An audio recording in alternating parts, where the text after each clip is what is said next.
done now before we reach a point where you're trying to compete with hyperinflation and the reduction of materials coming into the country, especially drugs. And note things that, vitamin D is required as we go into the tunnel winter here, especially in areas where, like here in the Pacific Northwest, where we just don't have sunlight through the winter. And we actually do go into a tunnel that can last hundreds of days at a time, and we're not producing vitamin D in our system. Vitamin D is a huge component of your immune system. It's not just merely a vitamin. It's almost close to being a steroid. Also know that you can do things like if you don't have money, and you have cold or whatever, you can do rosehip tea. A lot of people have roses and they want the seed pods taken away, and that's a huge source of vitamin C. There's all different kinds of foxfire style or Appalachian style home remedies that make a lot of sense that are available to people without cash. So is there any place you guys would direct somebody to learn this, or is there you just type in and start researching for whichever certain subject you want to look at? The most valuable skill in the world is how to learn something. That's the very first thing you need to teach yourself, is how do I learn? And therefore, I think that's the best thing anybody can do is their own research. And you're probably better off allowing the universe to direct you a bit and then develop some discipline as you go along. But I credit my years at the state library before the internet with the ability to teach myself virtually anything. And that is, I think, the single largest skill I've got. It allows me to say, okay, I refuse to allow this particular challenge to defeat me, so what do I have to learn in order to be successful at it? And so, for instance, it is not that difficult to find out what are edible plants. If you have an internet, go to Google or your favorite search engine and just start the search. There's lots of free information. You don't have to buy books. Most of the stuff in books, by the way, you can find if you're willing to do the work on the internet for absolutely free. There's another area here that Clif has just kind of bumped up against the edge of, and it's critically important, and that is that the American education system, by and large, does not teach learning. It's not. It's a school system, George. It's not an education system. Yeah. You're right. It's a babysitting deal. But the most important thing to realize is that any skill, any knowledge can be presented as a recipe, and one recipe builds upon another recipe. And so if you reduce everything, Clif and I are terribly dangerous people, because everything we touch, we immediately go to, if I'm writing the recipe card for this, how does it work? And everything else is fluff. Most technical books boil down to 10 pages of recipe. Any skill boils down to, it's like ABC in emergency health. It's airways, breathing, cardiac, and so, little formulas like that, and collecting as many of those as you can carry around in your head. And there are some great books. There's a little book called Pocket Ref by, I think it's Thomas Glover. Virtually every formula for anything you need to build a house, a factory, rebuild a country. Even metallurgy, anything. Yeah. I mean, the atomic table, strength of 2x12s, 20 feet long, if it's number 2 standard and better, or that kind of stuff. It's all in there.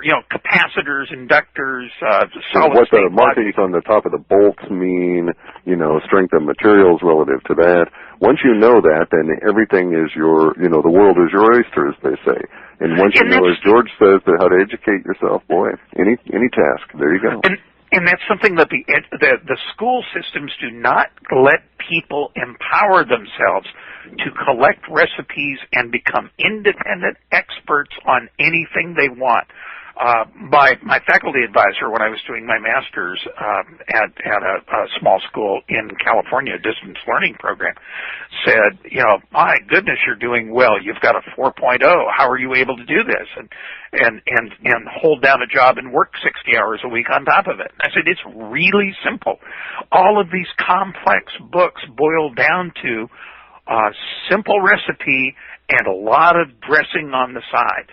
And I skip the gravy, skip the dressing, pull the meat out, skim the gravy, skim the side stuff, but if you get the recipes and internalize those, I don't care whether it's Stormin, Norman, Conformin in NGT theory or any other thing you want to throw a dart at. Yeah, botany, how to spot edible plants, the difference between mono and dicots, how they're going to grow, where to look for antibiotics and moss, etc. Yeah. It's all a recipe. And see, people don't empower that. People turn on television and go, recipe. Government help me, yeah. Yeah, programming. The abdication of responsibility.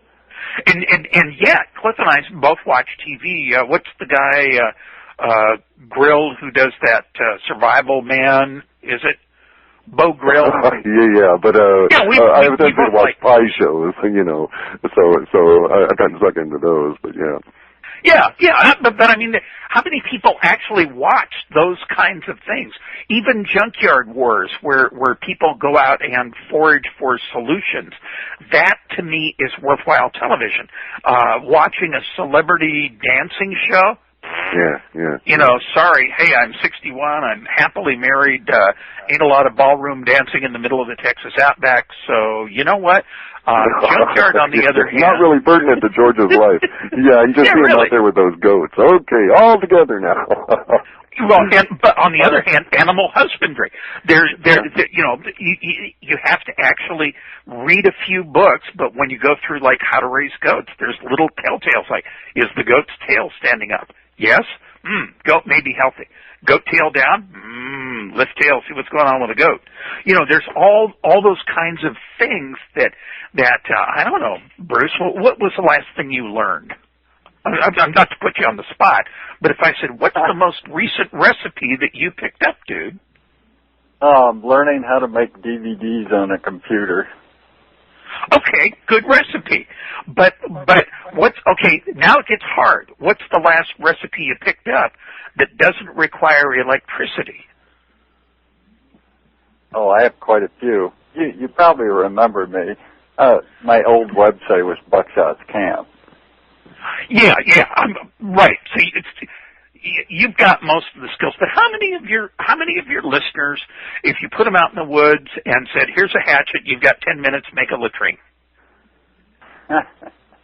Well, these days, okay, but also let's get a little bit more focused. These days, the idea of most people being plopped out in anything remotely like wilderness is very, very remote. It won't happen. Most of the planet, in terms of our U.S. Continent, is going to be considered to be urban or suburban. But we can also look at this. Detroit has more vacant land now than Boston than exists in the city limits of Boston. So if I were living in Detroit and they have all the terrible housing and so forth, and then there's all this vacant land, it's like, little guerrilla gardening wouldn't be out of line, There's all kinds of resources available in places like this. So we just have to turn our attention around a different way. You don't have money, you can scrounge stuff at a certain level and surreptitiously, with the owner's approval, or if there's no owner, you can just go on in and start clearing the land and seeing what you can get going. It presents some opportunities for you. There are ways to get around a lot of these obstacles, and the key component is, as George says, simply knowledge. Got to get your recipes down as to what's required. Growing food is relatively straightforward if you know what you're dealing with on the plant. If your diet depends on lentils, well, hey, learn all the recipes for growing lentils and what they look like when they're healthy, and under what circumstances can you grow them. And by the way, you could actually grow enough lentils in a city to survive on, because lentils are a very high quality protein. So there's all different kinds of ways to get through this without getting caught up in all of the drama and the hysteria that's going to be coming our way, which is now manifesting, getting us way back to the beginning of the show, now manifesting at the upper echelon, and will soon be rolling through the propaganda towards us. We'll see it, I think, actually November 5th onward. And George may be correct in terms of how long it takes. I'm going to be really shocked, though, if the confidence in the dollar survives another 6 or 8 months. It seems to be falling away fairly rapidly. Once confidence goes, everything will change. It'll change, but... Hang on just a second, George. I got to interrupt you, because I got to get this question's been driving me nuts. George, when do I cash in my gold and silver? The last minute you possibly can. Yeah. Hang on after to it. You've been hungry. After you've been hungry for a day. Yeah, I say there's two different issues there. A lot of people are thinking they're going to cash in their gold and silver for what? What are you going to turn it into? Are you going to turn it into dollars at that point? I don't think so. You may want to hold on to it because later on that gold and silver might actually be worth some material goods like, half a year's worth of food, that kind of a deal. Whereas if you cash it in, you'll be left with paper dollars. And what good are they going to do you? And if remember you're speculating, that's different. But remember that part where it's about, detaching? Right. Well, that's where you have to be really, really precise. It's tempting. Believe me, it's tempting. If let's say you've got 10 gold coins and you go, wow, I got $10,000. I take that and I junker out and I get a new Toyota. Yeah, but you're buying a gasoline habit. Or you say, look, I've got 2 gold coins. Maybe I should get a new quad-core computer with Windows 7. Yeah, but then you're buying an electricity habit. So that the whole thing comes down to buying your freedom is not the same as buying sparkly stuff. Well, also the sparklies will be reducing in price because as the gold and other things go up, the sparkly stuff will be dropping in demand. So maybe that whole new computer system might be a quarter of a gold coin later. And it's just a question of when you want to buy this. The falling prices don't necessarily determine demand issues, but the reverse is true. The rising prices will force a lot of people to dishoard because they're going to want the cash right there. We see the dishoarding in waves, and the people that really make out historically in the hyperinflation period of time are the people that hold through all of the dishoarding waves until there is no more dishoarding, and then as they parcel it out over time, it actually increases in value. So, for instance, in the collapse of the Roman Empire, there was a period, we can even leave that alone. In the 1860s through the 1890s in the U.S. with the collapse of the what were known as the Louisiana banks, we saw a situation where the dishoarding of silver and gold coins occurred at some small minor levels, but over the course of 30 years, the appreciation levels, the last 10 years were the greatest level of appreciation. So we say that there was a spike in gold, everybody rushes out and they sell. And then, okay, there's all that gold has now been concentrated into a few hands for those people that had the cash to buy it. And then in a few more years, they're going to try and get more gold. They're going to have to pay a lot more cash for it. Make sense? Yeah, perfect. And we're almost out of time. Yeah, we're out of time. But real quick, each of you give your website and anything else you want to finish up with. Well, I would say just go to Urban Survival and read that week, or the daily column he's got there, at urbansurvival.com.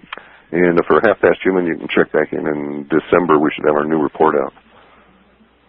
But you'll be feeling it by then. Yeah, collect recipes and tools and books, because in the end, you're only as good as your worst recipe. There you go. Whatever value you bring to the universe, that's how good you are, yeah. That's right. Hoorah! Thank you very much, both of you, for coming up. Oh, our pleasure.